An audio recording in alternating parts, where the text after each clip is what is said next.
Can the Silent beat Slay the Spire without using powers or skills? Greetings, gentlemen and ladies. Welcome back. The Silent finally makes an appearance in one of the most difficult challenges I have ever attempted. This challenge took a hot minute to make, with many deaths. Now, the rules are simple. No using any, and I mean any, power cards, skill cards, and any potions or relics that would give us access to these either. And for added difficulty, we're starting our ascension climb. Now, you might be asking yourself, and seriously, rightfully so, how is this even possible? Losing skills is one thing, but powers as well? However, it is possible. We have our first challenges complete with the Ironclad, the Defect, and the Watcher. So for our grand finale of first challenges, we had to make it. So sit back, get yourselves comfortable,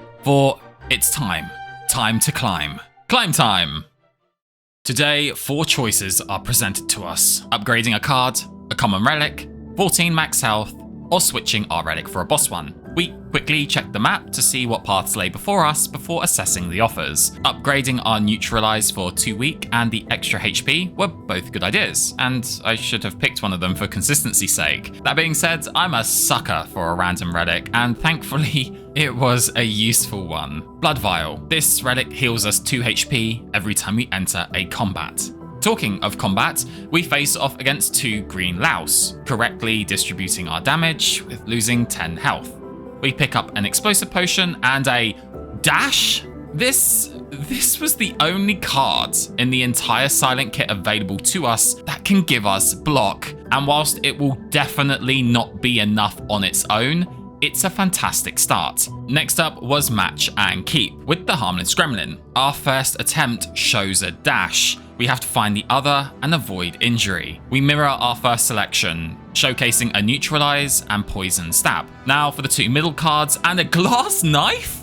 Okay, 2 attempts remain. We find the other injury first, and following the same logic as our knife, we find it. Meaning this Kremlin encounter gifted us both glass knife and another dash. Sometimes Lady Luck is smiling. Terrible Twisted Fate impressions aside, it was important to firstly not get overconfident, and remember, just because we have 2 dashes doesn't mean we will draw them when they are needed. But with all the previous unsuccessful runs behind me, I hadn't ever had such a great start before. Our next question mark encounter had a merchant. I debated between a flying knee, dagger throw, and card removal. We could only afford one of these options. I decided removing a skill would be best, as they're currently dead weight in our run. We are then greeted by the Golden Idol. Now, normally I would lose max HP here, but with the scaling of damage from bosses, I needed all the health I could get. And the fact we had 3 awesome cards so early on, my confidence did take a slight hold of me here. And it didn't stop. The Shining Light, upgrading 2 random cards in our deck for a hit of 20% max health. I should have never picked this, but I did, and was rewarded for it. For sheer dumb luck. Floor 6 had a Cultist, where we striked off half his HP on turn 1, dash saved us turn 2, and a knife finishes him on 3. All the card rewards were skills, so we couldn't pick any up. Our first campsite allowed us to rest, checking the map for the upcoming encounters. We choose to fight the Jaw one, with a dashing combo taking him down quickly. Now was a decision: flying knee or poison stab. Both cards were good, but with the lack of powers and skills, there was a ceiling for the poison. The relic chest holds a memento from our first challenge: Mercury Hourglass, dealing 3 damage to all enemies every turn. A good overall relic to have. We then upgrade our neutralize and consider the heart. Whilst I hadn't planned on it this run for obvious reasons, we were certainly in a good position to at least get a key here. We give it a go. The Spires with 2 strength. Mercury announces our entrance. We send everything into the back spire, including our potion, and finish it off the following turn. With knife and dash coming up, their fate was sealed. Would Lady Luck continue shining on us? No, she wouldn't. Bird-faced Urn. This heals us when we use a power card. You know, the ones we are banned from using. Anyway, the key gets added and the cards also get skipped. Floor 12 had a looter, where we nearly got away without taking damage, but 7 gets through. I really like Masterful Stab, but not on challenge runs. And Predator is great, but we need to save our energy for dashes. After skipping the cards, we walk into the ominous forge once again. With the horrors of last week's pain, I didn't want to go through that again, so we simply upgrade a dash. Was an elite the best choice here? We already know the spires aren't coming back.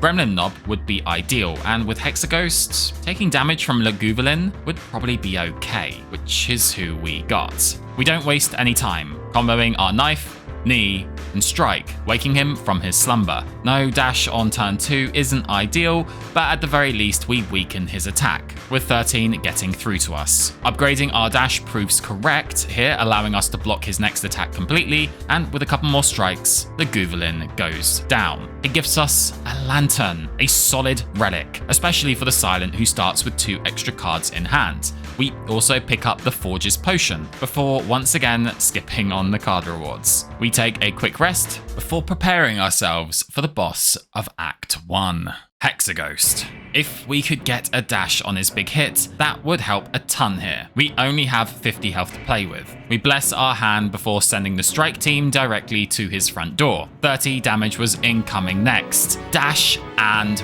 weak. Phew. 30 damage goes down to 18, then to 8, but we still have 171 damage to get through ourselves. A couple more turns go by with us exchanging equal blows. We keep the weak up, decide to refresh our block over knifing, and things were looking stable until now. 2 turns until his big attack and we draw a handful of defense.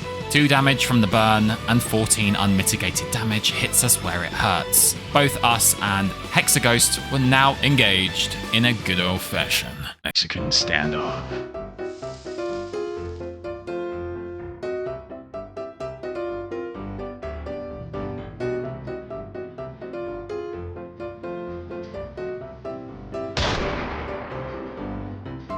And with that, and with that, the boss of Act 1 goes down. This challenge had us balancing on thin ice. Fingers crossed the card reward can be something that would be useful. And it was. Die accommodates our deck very well here, giving us access to AoE damage. Then came the boss relics. Runic Pyramids, Coffee Dripper, and Philosopher's Stone. We could really do with more energy, but there's no way we could sacrifice our rest. And giving strength when we have low and random chances to gain block, that wasn't going to happen either. Runic Pyramids is usually an S tier relic, when you can play the cards in your deck. At the very least, being able to hold onto our dash locked me in. Act 1 was now complete. Act 2's map shows the Automaton as our boss. 10 block is just not going to cut a 51 damage Hyper Beam, so we had to plan our route the best we could. Merchants were identified alongside a balance of elites and question mark events. The 3 birds gently introduce us to the act, and with their low attacks, plus our weak and dash, we had no problems dealing with them. They give us a poison potion before Riddle with Holds gets offered. If it wasn't upgraded, I wouldn't consider it, and with our lack of energy as it is, did we need another hand slot bricked? No, we didn't. But I pick it up. A misplay for certain. We won't see the consequences to this choice until later on. Our first merchant of Act 2 was up next, and would you look at that? Lee's Waffle, looking as delicious as ever. 311 gold? We can afford it, right? Is it finally Lee's chance? At the very least, I couldn't let the chance of an extra life pass us by, so it was now a card removal or the waffle. I'm sorry, Lee. I promise next month I will pick you. Wiping my tears away, I step into floor 20. The Orby boy starts with 60 health, but we bring him down to 8 in our first turn. Shortly after, the sphere collides with the ground, dropping an explosive potion and no useful cards as per usual. Another merchant now, and Pennip? We don't have enough gold. And because we see it here in the shop, it means it will never appear again this run. we don't leave empty-handed at least. Picking up the dagger throw. This will allow us opportunity to discard skills or status cards like injury, should we pick them up in the future. We trade our remaining gold for an Eternal Feather before entering the first elite of Act 2, the Taskmaster. We have 0 blocking ability in our opening hand. A mixture of attacks and explosive potion takes Slaver 1 down, reducing the hit to 9 and 7. Slaver 2 falls next. Seriously, Dash, I need you, like right now. This elite encounter did 23 damage overall, but we picked up a valuable relic in return, Bag of Preparation. Is it overkill? Did you see a dash in our opening 2 hands? Case closed. The snake plant was up next, and yet again, no dash. 21 damage was inbound. We at least weaken it to 15, but clearly I haven't been doing my morning prayers to Sneko-sama. Things weren't looking good. Our first block mitigated most of the next hit, while the snake plant withers away. It dropped a forge potion and another dash? If we weren't drawing them before, we will be drawing them now, right? Regaining our confidence with 32 HP. We take on another elite, the Gremlin Leader. 3 dashes now in hand. Okay, we take some time thinking about the best play here, deciding to remove the fat minion first. The rest of the attacks are unloaded into the leader, as well as a poison potion. More minions are summoned, who we kindly welcome with a die. And just as lethal damage was about to come our way again, we strike a victory. Ceramic fish and an all-out attack gets picked up. It is very risky, especially with dashes needing to be held, but our hand was already bricking quite early as it was. Floor 26 gives us a gift from God, Kunai. 1 dex for every 3 attacks played per turn. We then pick up an attack potion, rest at the campsite, and deal with the shelled mushroom, taking minimal damage in return. Endless Agony has great synergy with Kunai and Runic Pyramid 2, so it gets added to the deck. The next encounter has us face off against the Centaurian and his wife. We take 6 damage, die, knife, then dash, plus on the power potion and pick up a quick slash. We then send our attacks into the snake plant, block as much as we can. He bites us back before we stomp on his petals. A distilled potion gets awarded to us, but no card rewards this time around. One final rest before the boss of Act 2, the Automaton. The key to us being successful here would be playing our dashes at the right times. Also, future Brad here. Hi. We can only play this distilled chaos if we know we won't use skills. Otherwise, it's a banned potion. Okay, back to the video. We play a few attacks. We die, use our distilled, which strikes and dashes, unfortunately on the wrong orb, but we defeat it nonetheless, taking 5 damage in the process. A couple more turns go by with us exchanging small blows before it was time for his hyper beam. 3 energy sucks here, and if it wasn't for us being fully rested, death would be embracing us. I make a misplay with quick slash, shuffling the deck and placing our dash in the now empty discard pile and take 35 damage. We cannot take another one. Our hand was bricked. I used all-out attack and mistakenly riddle over 2 strikes. Next up was 26 damage. We attack him down to 33 health, where he tries to finish us off, but we dash for 18 block. And with that, finish off the boss of Act 2. That was close. This deck is strong, but the scaling damage was getting out of hand. And even with 10, 15, 20 block, it just won't be enough. We needed something else. Something wild. Crazy, a villain, perhaps the most terrible, worst, unplayable card you could think of, just for it to become the hero of the story. Our grand finale. To be or not to be, hell hath no wrath today. Hakuna Matata. It's time to lock in. And for relics, I need energy, not new cards. Busted Crown gets picked up. Now was time for our unsuspecting hero to traverse Act 3. We check the map, being extra mindful of merchants and safety. Our first enemies were shapes, a nice and easy entryway, or so I thought. we still take 17 damage. Ignore the footwork and move on to floor 36, the Orb Walker, which we handle a lot better, leaving untouched, skipping yet another card reward. The first merchant of Act 3 was up next, and with our loyalty proven, we get offered the membership cards. I'll be honest, I just went for it without thinking, as outside of a couple of scenarios, you always take this, and with 2 more merchants available, it could clear our defense. I also pick up a Swift Strike, with it being free to play, plus a stack of kunai. It kind of made sense. Floor 38 had us begin falling, and to that I say, no problemo at all. A free defend removal is a very welcome sight. More shapes were dealt with next, with a useless potion being picked up. We then exchange our little gold for the red mask, as regardless of the membership, I valued weak early, just in case we didn't draw a dash. Not like that's gonna happen again. Okay, the first elite was their head. This was going to take a while. We unload our attacks and dash to avoid a 9 damage, with a keen focus on increasing our dexterity with kunai for his onslaught of headbutts come in. We would not survive these for long. We're on our 3rd turn and he's still at 356 health. I needed to find a way to deal big damage. Only 2 cards left in our draw pile. Dagger Throw draws our Quick Slash. You already know what that last card is. I can't believe I get to say this in a challenge run, but we play Grand Finale. Even if we lose here, I can rest easy knowing we did it. The following turns had us mitigate both his 13 damage and his 22 hit, mostly. I wasn't looking at the damage he could do anymore. I was too busy looking at my beautiful deck. Dagger Throw plus 1 remaining cards. We get to do it again. It just feels so satisfying. We made sure to play it before our dash to gain the dexterity, but now 40 damage is on its way. I sat crunching the numbers, but it wasn't possible to defeat him this turn. Our body may be bruised, but our mind was in its happy place. Talking of happy, we pick up the Happy Flower and decide against adding the finisher to our deck. It was a good card, to be clear, but I was struggling with the hand space as it was. Floor 42 had the question mark event Mind Bloom, and I think you know what time it is. It's time. Time for slime.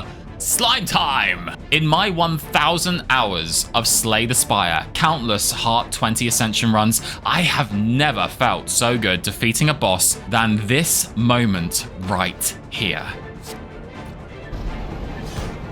We pick up the turnip, exchange potions, and with discarding in hand, decide to pick up the eviscerate. So much for hand space concerns. We then acquire a stone, defend ourselves against the transient, take a quick rest, skip the merchant, and enter our last elite, the Reptomancer. I never seem to play this fight correctly. We clear the first daggers with a good turn 1, but then decide against defeating the second dagger, taking 2 damage. Not much, but still. It goes down the following turn, but we couldn't block the attack from the elites, taking another 18 damage. Now was 30. I played the best I could, gaining another dexterity before playing our dash, but another 15 gets through. That was a risky fight, but a meal ticket and another fairy in a bottle? Oh, what is this roller coaster ride we're on right now? We skip the stab before moving into our final merchant. We receive a 15 heal, check over his cards and relics before removing a defend and leave the rest of the cards behind. Entering the final rest site, I was in 2 minds. Do we heal the 15 HP or smith a card? I decided on smithing the dash. This was not the correct choice. For the 3 block to make 15 HP, I would have to play the card 5 times. Yeah, we weren't gonna survive 5 turns, let alone having this card enter our hand that many times. But with the mistakes behind us, we now only had 1 floor left. The final boss of Act 3. The donuts. Things don't start well. Not a single dash in our hands. We at least make the most out of our energy and start stacking our kunai, focusing on Donu first for losing 30% of our health. Turn 2 had us draw 1 dash, but that wasn't going to help much against his 26 damage attack. We fail to weaken, knife, and strike before drinking our attack potion, picking up a sneaky strike. 12 damage gets through. We don't have much time. With 2 cards left in our deck, a grand finale line was being created in my mind. I hold my hand, simply dashing to mitigate some of Dekka's damage. We grand finale, hitting both donuts for 50 each. then a die, flying knee, and finally dash. It left us with 2 HP remaining. Both donuts still relatively healthy. I focused the attack on Donu, finding 2 dashes to fully mitigate Dekka's strikes. We defeat Donu on our next turn. Dekka now has 38 damage prepared. I sat doing the maths here and it wasn't looking great. We had to get our grand finale off. So I kept Swift Strike in hand instead of getting another dexterity. And it paid off. Grand finale brings him to 74, 65, 57, 51, 45, 18. He defends, we knife, then finally dash. 37 attempts were taken to get this challenge done. If you had told me Grand Finale would be the hero of this story, I would have patted you on the head. But man, what a run. Before we finish up the video, I am going to be giving away 2 copies of Slay the Spire 2 when it releases. All you need to do is comment on next week's video, which will be a challenge that the community manager of Slay the Spire, Demi, has issued me. If you are a member of the channel, you will get an extra chance to say thank you for supporting me. To be clear, you don't need to subscribe or like the video. You should only ever do that if you enjoy the content. Just a comment. The winners will be drawn on the June 14th video. It's my first time doing this, so bear with me. Otherwise, thank you so much for watching. I'm so happy I got to complete this challenge, and if you've enjoyed the video, consider subscribing as we tackle more challenges in the Spire. And, as always, stay hydrated.